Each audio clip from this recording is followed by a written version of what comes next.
Lessons from my broken eyeglasses. Hindi na ako makapagbasa mabuti dahil malabo ng aking mata. Ganun pala, napaka-importante ng mga bagay-bagay na nasa paligid natin na taken for granted. Na kapag nawala o nasira na, iba pala ang dating. Katulad halimbawa ng gas stove, ilaw, electric fan, aircon, plancha, rice cooker at iba pa.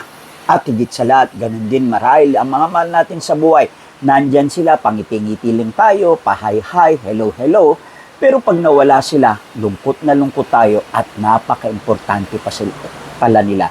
Bakit hindi pa ngayon? Habang buhay pa sila, ilibre natin, mahalin natin, sabihan natin ang I love you, ngitian natin, paglingkuran natin.